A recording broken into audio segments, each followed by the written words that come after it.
이제 오늘은 스가랴서 네 번째 환상입니다. 네 번째 환상은 앞에 첫째, 둘째, 셋째 환상과는 몇 가지 특이한 차이점이 있어요. 간단하게 설명을 드리면 앞에 세 환상은 해석을 해주는 자가 있었습니다. 반드시 스가랴가 이게 뭐냐 물으면 대답을 해줬어요. 그런데 네 번째 환상에는 해석해 주는 사람이 없습니다. 그리고 두 번째는 앞에 세 환상은 도입부가 있었습니다.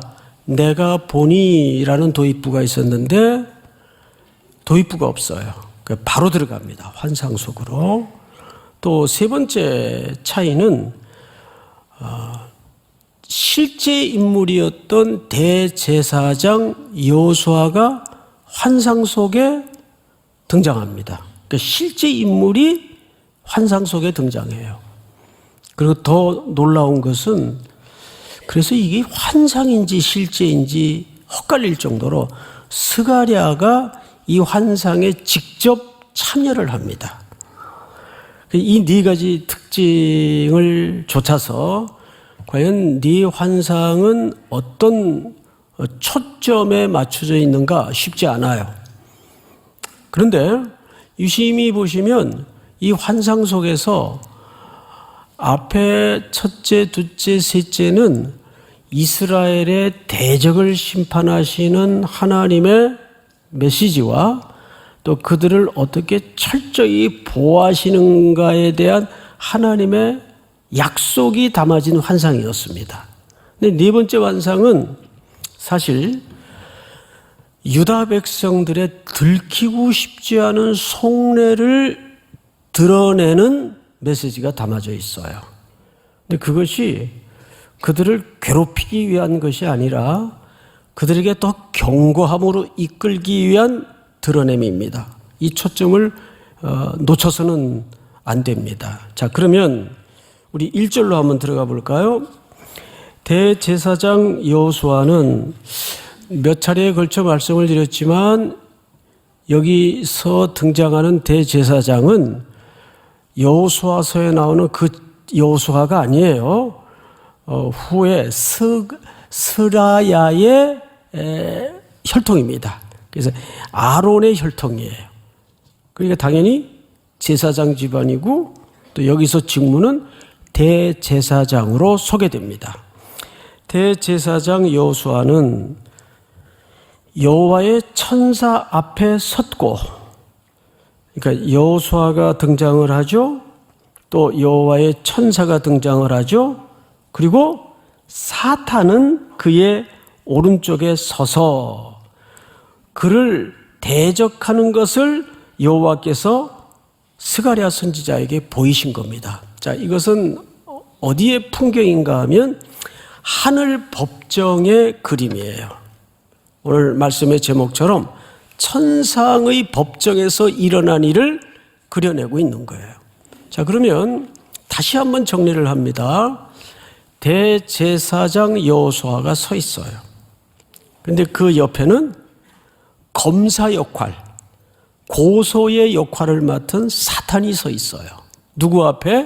여호와의 천사 앞에. 그래서 이제 어떤 학자들은 이 두 존재가 여호와의 천사 앞에 선 걸로 봐서 이 여호와의 천사를 예수 그리스도가 아니겠느냐라는 유추적 해석을 하는데 성경이 정확하게 그렇다라고 말하지 않기 때문에 그냥 성경에 그대로 여호와의 천상적 존재인 천사로 그냥 봅시다. 그러면 이 법정에는 지금 세 존재가 서 있어요. 대제사장 여호수아는 피고의 자리에 있습니다. 그리고 검사의 자리에는 사탄이 서 있어요. 그리고 누구 앞에 서 있어요? 여호와의 천사 앞에 서 있습니다. 자, 그러면 이제 이 세 존재가 어떤 공방이 벌어지는가를 한번 볼까요? 2절 보시면 여호와께서 사탄에게 이르되 사탄아, 여호와께서 너를 책망하노라. 예루살렘을 택한 여호와께서 너를 책망하노라. 이는 불에서 꺼낸 거슬린 나무가 아니냐 하실 때, 무슨 얘기냐 하면, 여러분 보통 사탄이 주로 하는 직무가 뭐예요? 기능이 뭐예요? 고소고발하는 겁니다. 우리 요한계시록 12장을 한번 띄워주실까요? 내가 또 들으니 하늘에 큰 음성이 있어 이르되 이제 우리 하나님의 구원과 능력과 나라와 또 그의 그리스도의 권세가 나타났으니 우리 형제들을 뭐하든 참소하던 자, 우리 하나님 앞에서 밤낮 참소하던 자가 쫓겨났고, 이렇게 되어 있어요. 그러니까 사탄의 역할은 끊임없이 하나님의 백성들을 고발하는 역할을 합니다. 오늘 사실은 이게 주제예요. 그리고 이것이 지금 유다 백성들이 처한 아주 곤혹스러운 현실입니다. 그것을 대표격으로 등장한 인물이 지금 누구냐 하면 대제사장 여호수아예요. 자, 여러분 구약에서 보면 대제사장은 누구의 대표로 지성소에 들어가죠? 백성들의 대표로 지성소에 들어갑니다. 맞죠? 그러니까 여기서 등장하는 대제사장은 예수 그리스도, 성경 전체 얼개에서는 예수 그리스도의 상징을 담고 있는 것은 맞습니다. 그러나 여기서만은 좀 좁은 의미에서 백성들을 대표하여 서 있는 겁니다. 누가? 대제사장 여호수아가. 자, 2절을 지나서 우리가 2절에 보시면, 그런데 그 사탄에게 여호와께서 두 번에 걸쳐서 책망한다. 이 꾸진다는 말은 아주 심한 극한 분노를 담아서 사탄을 꾸짖는다 그 말이에요. 누가? 하나님께서. 그 왜 꾸짖느냐? 이유를 끄트머리에 이렇게 달았습니다. 이는 불에서 꺼낸 거슬린 나무가 아니냐 하실 때, 이게 무슨 얘기입니까? 앞을 잠깐 보실까요? 불에서 거슬린 나무라는 것은 포로에서, 그러니까 포로 생활을 뭘로 본 거죠? 불구덩이로 본 거예요. 그 불구덩이에서 완전히 태워져서 하얗게 재가 되어버릴 수밖에 없는 존재들인데 하나님이 거기서 꺼냈어요. 근데 꺼냈는데 나무 상태가 지금 어떻게 됐습니까? 거슬렸습니다. 이걸 사실 누가 쓰는 표현인가 하면 존 웨슬레이가 일생 동안 쓰던 표현이에요. 그가 어린 시절에 집 2층에 거주하고 있었는데 아래층에서 불이 났어요. 그리고 모르고 있다가 2층에서 뛰어내려 가지고 겨우 살아났던 끔찍한 기억이 있습니다. 그래서 그는 평생 자기 존재를 소개할 때 나는 불구덩이에서 구원받은 거슬린 존재다. 이 스가랴 3장의 이야기를 담아서 하곤 했습니다. 근데 사실 이 얘기는 존 웨슬레이뿐만 아니라 우리의 모습이기도 합니다. 우리는 바벨론 포로뿐만 아니라 영원히 지옥불에서 죄가 되어 멸망당하고 죽을 수밖에 없는 죄인이었습니다. 그런데 우리가 거기에서 건짐을 받았어요. 그리고 거기에서 구원을 입은 겁니다. 근데 상태는 그렇기 때문에 거슬린 나무가 되었습니다. 자, 우리는 여기서 한 가지 좀 자세히 들어가기에 앞서서 하나님은 왜 사탄의 고발을 책망했는가? 그 이유를 아셔야 돼요. 어쩌면 오늘 이것이 몸통에 해당하는 부분입니다. 왜 하나님은 사탄의 고발을 무서운 음성으로 분노하시고 책망하셨는가? 지금 사탄의 역할이 뭐예요? 대제사장으로 대변된 이스라엘 백성들의 상태를 고발하는 겁니다. 사탄은 두 가지 차원의 고발이 있어요. 첫째는 전혀 근거 없는 것으로 거짓말을 만들어서 고발하는 속성이 사탄이 가진 속성입니다. 사탄은 거짓말하는 자예요. 이 거짓말 잘하는 사람들은 그 사탄 흉내를 내고 있는 겁니다. 과장도 하지 마세요. 더더군다나 거짓말은 악한 짓입니다. 그런데 더 무서운 게 뭐냐 하면 그건 뭐 워낙 뻔한 거짓말이니까 없는 얘기를 꾸며내게 하는 것은 워낙 거짓말이니까. 그럼 여러분 요즘 그 유튜브에 보면 얼마나 시퍼런 거짓말들이 많아요.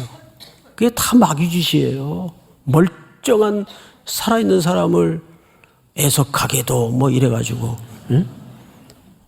애석하게도 해서 좀 낚시에 걸려가지고 들어가 보면 오늘 아침을 안 먹고 나왔다. 뭐 이런 말도 안 되는 얘기들을 거기에 다 조회수 올려놓고 그 뭐 어떤 놈들 그 저기 돈벌이 시키는 거예요. 그거 클릭하지 마세요, 여러분.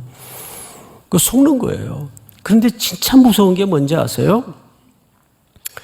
사탄은 근거를 가지고 공격할 때, 야, 네가 어젯밤 한 짓을 내가 아는데 그러고도 설교한다고 섰냐? 너 어젯밤 무슨 짓 한 거, 무슨 말인 거 내가 다 아는데 너 그러고도 예배 드린다고 지금 나와 앉았냐? 근데 이거 다 근거가 전혀 없는 얘기가 아니거든요. 그러면 우리 마음이 어떨까요? 괴로워요. 자책감과 정죄감이 있어요. 그럼 이 이야기를 스가랴가 네 번째 환상을 통해서 왜 하느냐, 그걸 알아야 돼요. 우리 학개서를 좀 띄워주실까요? 학개서 2장을 보시면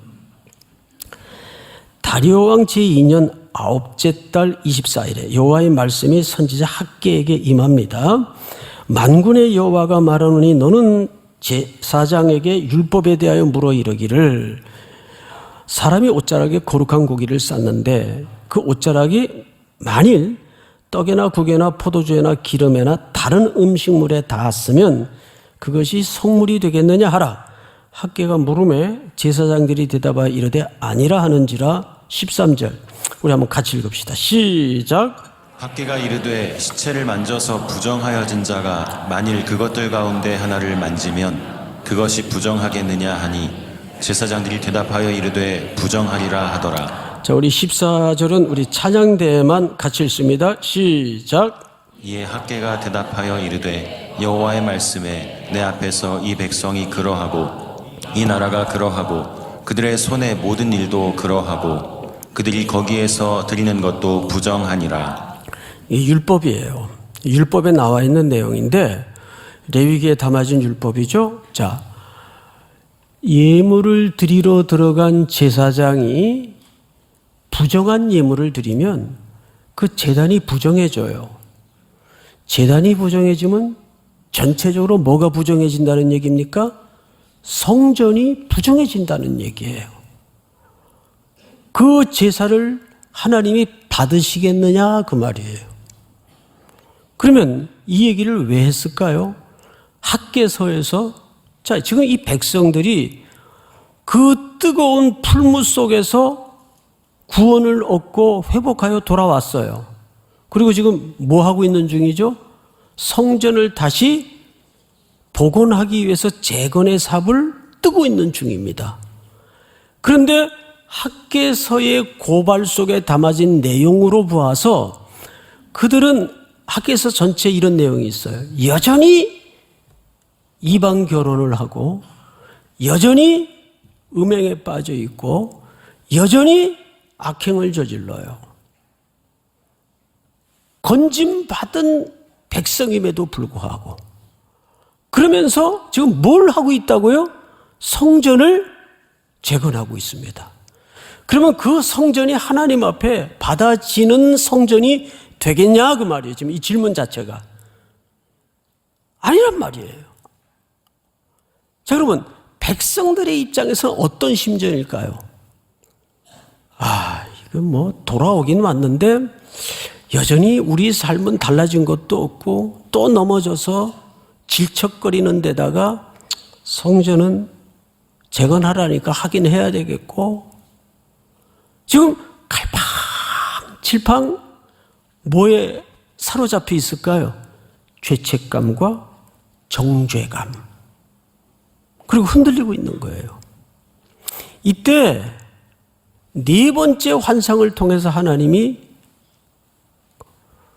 그들의 속내를 드러내고자 하는 가장 중요한 이유는 뭐냐 하면 그렇게 자책감과 죄의식과 정죄감에 구원을 의심하고 의심받고 있는 그들을 향해서 단호하게 설명하고 싶은 거예요.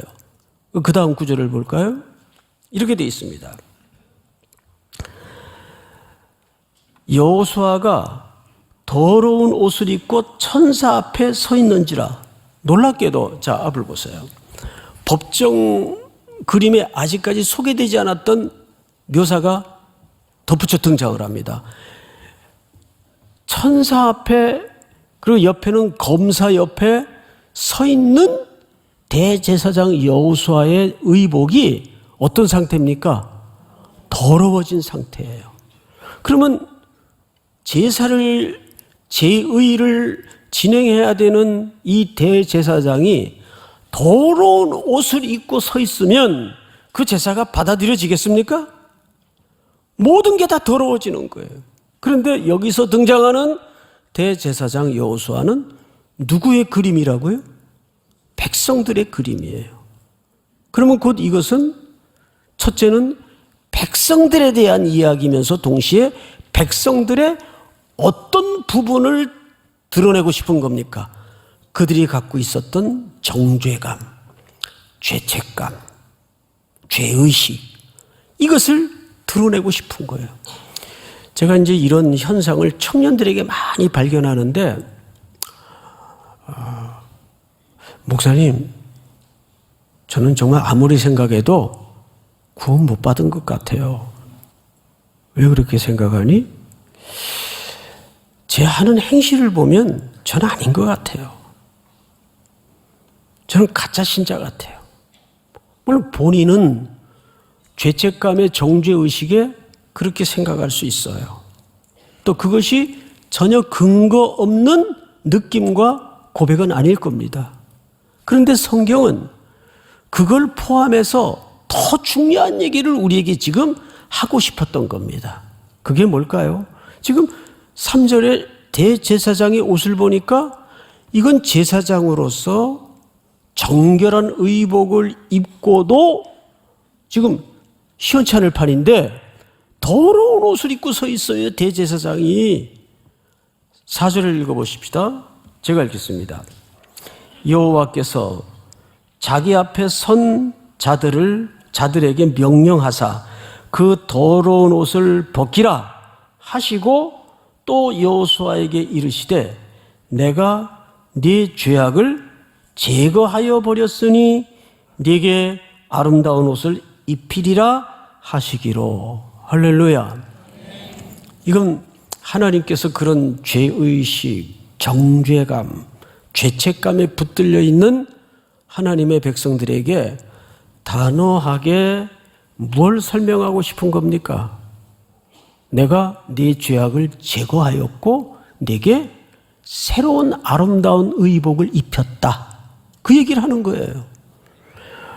별로 그렇게 감동들이 없으신데 아직 감동들이 없으실 거예요. 자, 여러분 아까 불에 끄슬린 나무가 등장을 했죠? 근데 왜 하나님은 그 근거가 있는 것을 가지고 검사격인 사탄이 고발을 하고 있는데 왜 사탄을 책망했을까요? 분명히 흠이 있어요. 불에 끄슬렸어요. 깨끗하지 못해요.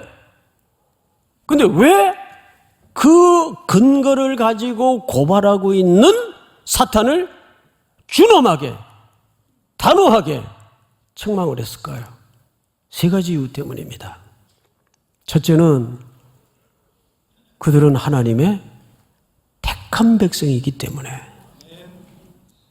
택한 백성이라는 것은 어떤 본질적 얘기인가 하면 무조건 하나님의 소유다 그 말이에요. 하나님의 택한 백성이기 때문에. 두 번째는 그래서 그들을 재가 되어도 시원치 않을 상태에 던져졌던 불구덩이에 그들을 꺼냈어요. 꺼낸 걸 뭐라 그래요? 구원이라 그래요. 구원하셨어요. 그리고 그들에게 뭘 입히죠? 아름다운 옷을 입힙니다. 신분을 바꿔주는 거예요. 모든 정서적으로 정죄감에 자책감에 흔들리는 하나님의 백성들에게 이 원리는 누구도 흔들 수 없는 구원의 원리가 돼야 됩니다. 믿습니까? 아무도 흔들 수 없는 구원의 원리가 돼야 돼요. 사탄은 계속해서 저와 여러분들에게 뱀의 눈을 가지고 고발해요. 야, 너 그 헌금 하나님이 그런 더러운 돈 받을 것 같냐? 너 그러고 오늘 와서 예배드리네? 여기 그런 정죄감에 흔들리는 사람들이 얼마든지 있어요. 젊을 때는 이런 상태가, 이걸 단진동 운동이라 그러는데 계속 업다운이 심해요. 내가 예수 믿는 사람 같다가 내 행위를 보면 또 넘어져가지고 질퍽거리는 거 보면 아닌 것 같기도 하고, 그래서 사탄은 어떻게 하든 참소해서 계속 죄에 빠지게 만들고 그 자리에서 못 빠져나오게 하는 거예요. 성경은 뭐라 그래요? 누가 이 구원을 흔들까요? 그래서 우리 요한계시록 7장을 한번 보십시다. 7장을 보시면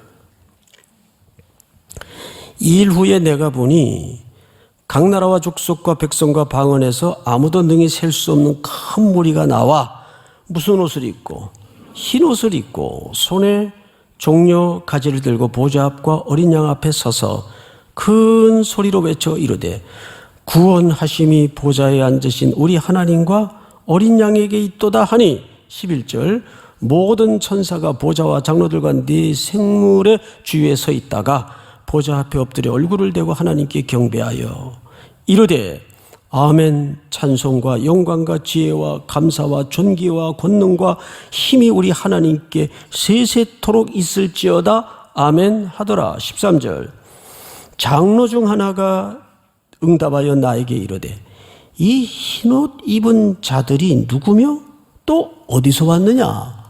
14절 다 같이 읽습니다. 시작. 내가 말하기를 내 주여 당신이 아시나이다 하니 그가 나에게 이르되 이는 큰 환난에서 나오는 자들인데 어린 양의 피에 그 옷을 씻어 희게 하였느니라. 아멘. 어린 양의 피로 깨끗게 씻음을 받은 백성들이 무슨 옷을 입고 있어요? 흰 옷을 입고 있어요. 구원이 흔들리는 사람은 어린 양의 죽음과 십자가의 대신 피값을 지불하시고 죽으신 그 구원을 무시하는 고백입니다. 무시하는 태도입니다. 구원하심이 보좌에 앉으신 하나님과 어린 양께 있도다. 예수 그리스도의 십자가에 죽으신 사건은 바로 내 죄를 대신해서 흘리신 피의 공로로 우리는 지금 무슨 옷을 입게 되었습니까? 옷을 바꿔 입었다는 것은 신분이 바뀌었다는 얘기입니다. 이것은 누구도 흔들 수 없는 본질이고 명분입니다. 믿습니까? 그러니까 우리는 그러면 그냥 막 살아도 되겠네. 이미 확보된 거니까. 그럴까요? 그러니까 우리는 이제 과거에는 율법의 노예로 살았다가 이제 그분을 사랑하는 연인이 되었어요. 여러분, 정말 사랑하는 것은 잘해주는 것도 사랑이지만 사랑하는 관계는 상대방이 싫어하는 걸 안 하는 것도 사랑의 방식입니다. 맞죠, 여러분? 우린 더 이상 우리의 신랑 되신 예수님이 싫어하는 걸 하지 말아야 돼요. 그것이 그분에 대한 연인으로서 부부로서의 진솔한 도리입니다. 믿습니까? 이 진리를 여러분들이 놓치거나 흔들려서는 안 됩니다. 내가 연약해서 또 넘어지는 한이 있더라도 예수의 피의 공로는 변하지 않습니다. 그분은 십자가에서 영원히 단번에 내 죄를 위해서 죽으신 분입니다. 근데 사탄은 이 지점을 계속 공격해요. 야, 네가 그러고도 목사냐? 네가 그러고도 예배자야? 그러면 더 괴로워요. 사탄아, 물러가라. 그런 마음이 들어올 때마다 단호하게 예수의 피의 공로를 붙잡아야 됩니다. 믿습니까? 자, 성경을 다시 보십시다. 5절을 볼까요? 내가 말하되 정결한 관을 그의 머리에 씌우소서 하매 곧 정결한 관을 그 머리에 씌우며 옷을 입히고 여호와의 천사는 곁에 섰더라.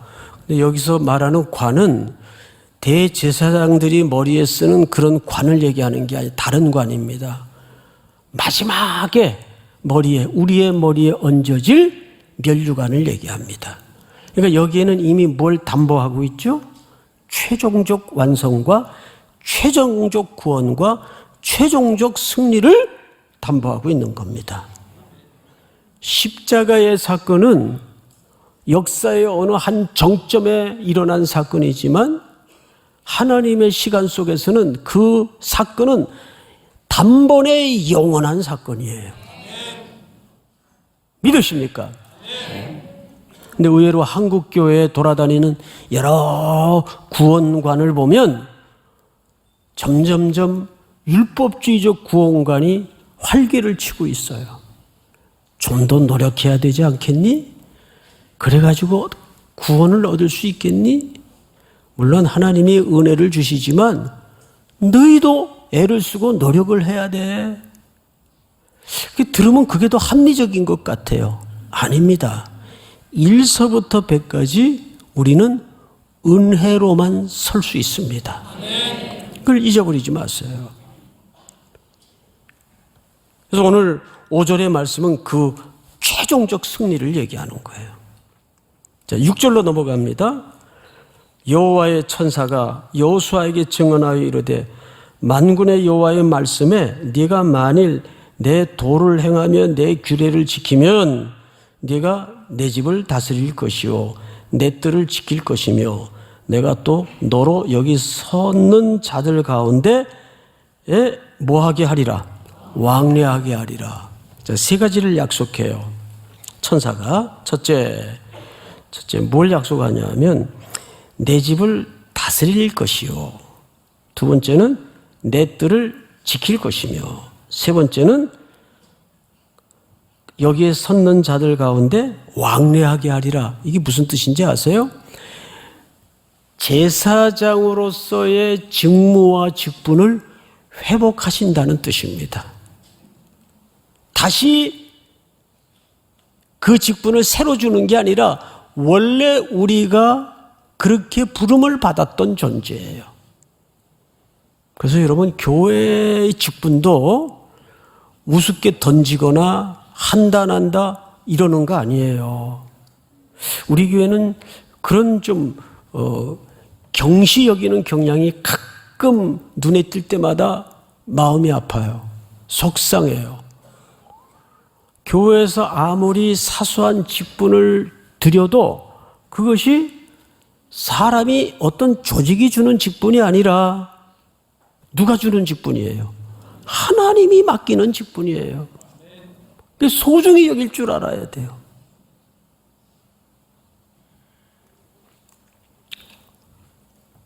여기서 말하는 것은 이제 그 직분과 그 역할을 회복해 주신다는 약속입니다. 근데 조건이 있죠.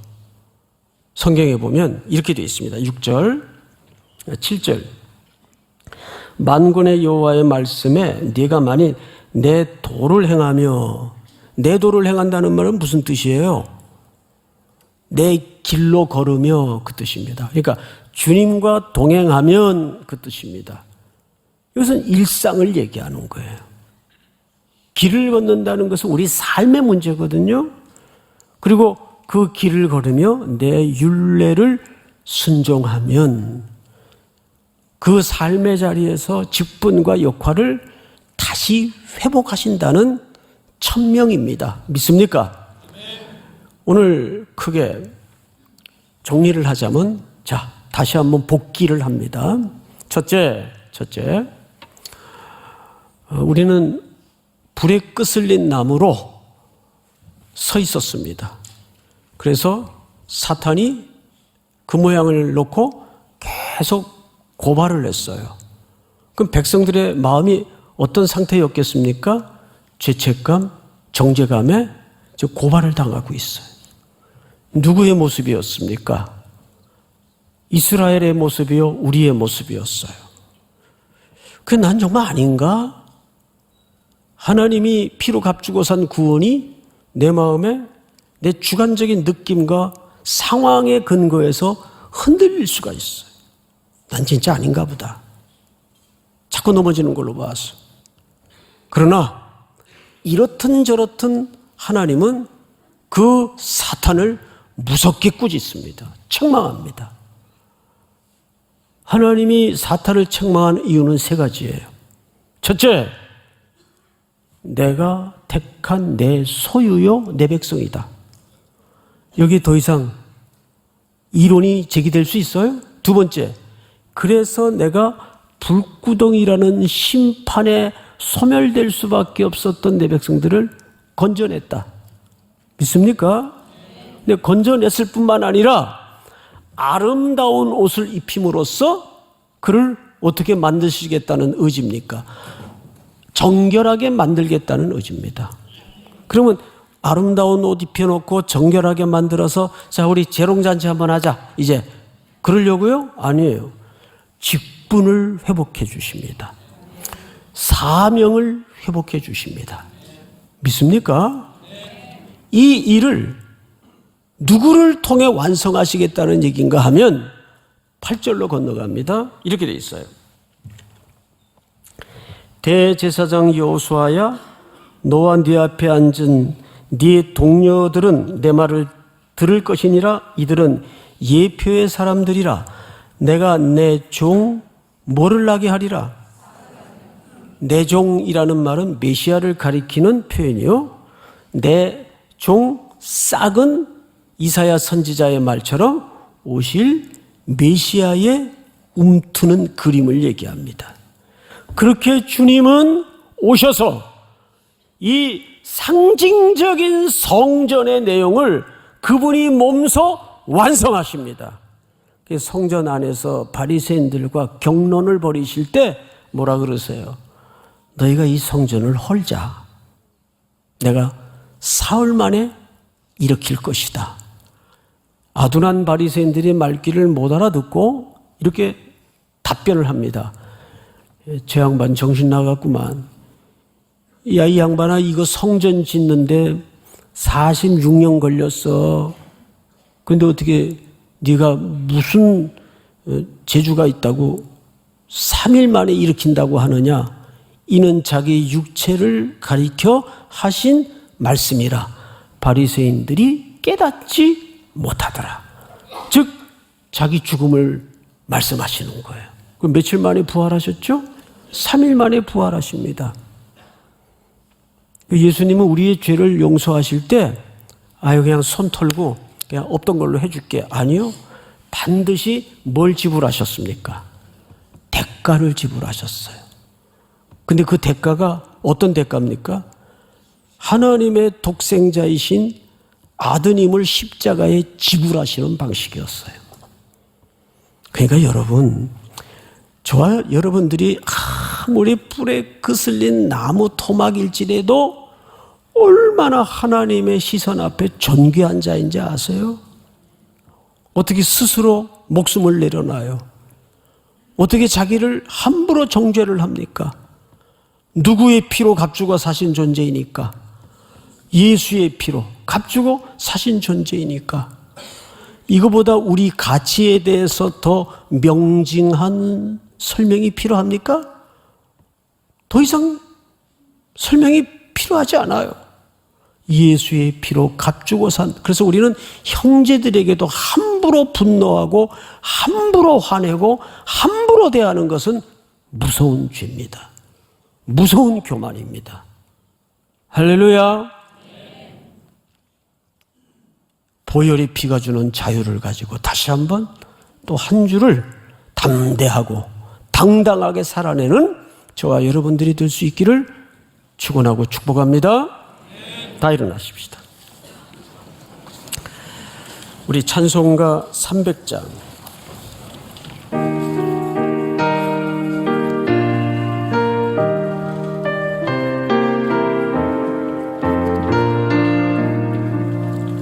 내 맘이 낙심되며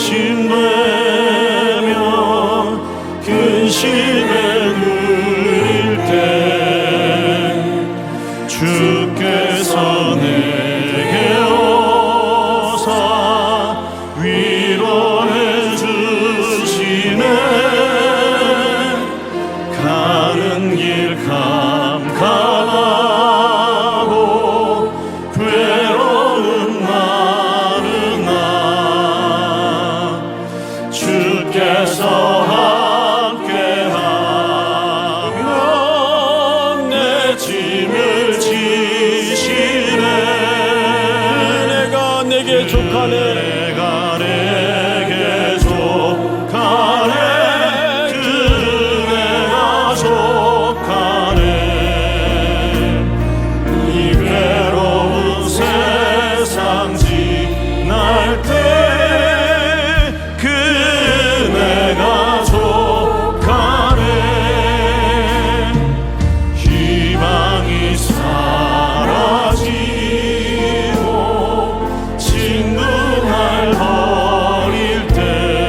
아버지,